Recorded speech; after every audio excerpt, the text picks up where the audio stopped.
ఒకప్పుడు పెళ్లి అంటే రెండు కుటుంబాల మధ్య బంధం. ఇప్పుడు పెళ్లి అంటే రెండు కుటుంబాల మధ్య బడ్జెట్ యుద్ధం. ప్రేమ, అనుబంధం, సంప్రదాయం అనే మాటలు పక్కకు వెళ్లి ఎంత ఖర్చు అనే ప్రశ్నే కేంద్రంగా మారింది. ప్రపంచ వ్యాప్తంగా పెళ్లిళ్ల ఖర్చులపై వచ్చిన తాజా గణాంకాలు ఈ మార్పును గట్టిగానే చూపిస్తూ ఉన్నాయి. ఇది కేవలం సంఖ్యల కథ కాదు. ఇది సమాజం విలువలు ఎలా మారుతున్నాయో చెప్పే అద్దం. అమెరికాలో ఒక సగటు పెళ్లి ఖర్చు దాదాపుగా $34,000. ఆస్ట్రేలియా, బ్రిటన్, ఇటలీ, కెనడా లాంటి దేశాల్లో కూడా పెళ్లి ఖర్చు $20,000కు పైగానే ఉంది. హోటళ్లు, లగ్జరీ వెన్యూలు, డెస్టినేషన్ వెడ్డింగ్స్, డిజైనర్ దుస్తులు, ఫోటోగ్రఫీ, థీమ్ డెకరేషన్లు, ఒక్కొక్క అంశం పెళ్లిని ఒక ప్రాజెక్ట్ లా మార్చేస్తూ ఉంది.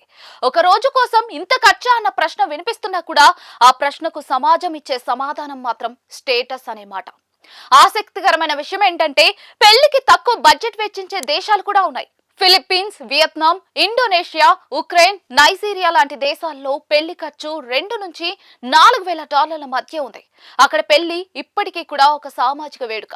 ఆడంబరం కంటే అనుబంధానికే ప్రాధాన్యం. సంప్రదాయంగా ఉంది, కానీ అప్పుల భారం లేదు. ఇది అభివృద్ధి లేని దేశాల లక్షణమా, లేక అభివృద్ధి పేరుతో మనం తప్పుదారి పట్టామా అనే ప్రశ్న సహజంగా తలెత్తుతోంది. భారత్ ఈ జాబితాలో ఆసక్తికరమైన స్థానంలో ఉంది. సగటు పెళ్లి ఖర్చు సుమారుగా $15,000. ఇది చాలా దేశాల కంటే తక్కువగా కనిపించినా కూడా భారతీయ కుటుంబాల ఆదాయంతో పోలిస్తే ఈ ఖర్చు చాలా వరకు ఎక్కువ. ముఖ్యంగా మధ్యతరగతి కుటుంబాల కోసం పెళ్లి అనేది జీవితంలో ఒక పెద్ద ఆర్థిక షాక్. అప్పులు, బంగారం అమ్మకాలు, పొదుపుల త్యాగం అన్నీ కూడా ఒకే రోజుకి. పెళ్లి తర్వాత కొత్త జీవితం మొదలవ్వాల్సిన దశలోనే ఆర్థిక ఒత్తిడి మొదలవుతుంది. ఇక్కడ అసలు సమస్య ఖర్చు కాదు, పోలిక. వాళ్ళ పెళ్లిలో ఇది చేశారు, మనం అంతకంటే చేయాలి అన్న భావన. సోషల్ మీడియా ఈ పోలికను మరింత ప్రమాదకరంగా మార్చింది.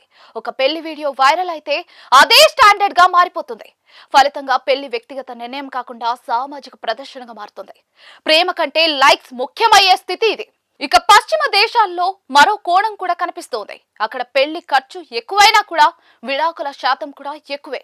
అంటే ఖర్చు పెరిగినంత మాత్రాన బంధం బలపడటం లేదు. మరోవైపు తక్కువ ఖర్చుతో పెళ్లి చేసుకునే దేశాల్లో కుటుంబ వ్యవస్థ ఇంకా బలంగా ఉంది. ఇది మనకు ఒక స్పష్టమైన సందేశం ఇస్తుంది. పెళ్లి విలువ డబ్బులో కాదు, బాధ్యతలో ఉంది. భవిష్యత్తులో ఈ ట్రెండ్ ఎటు వెళ్తుంది?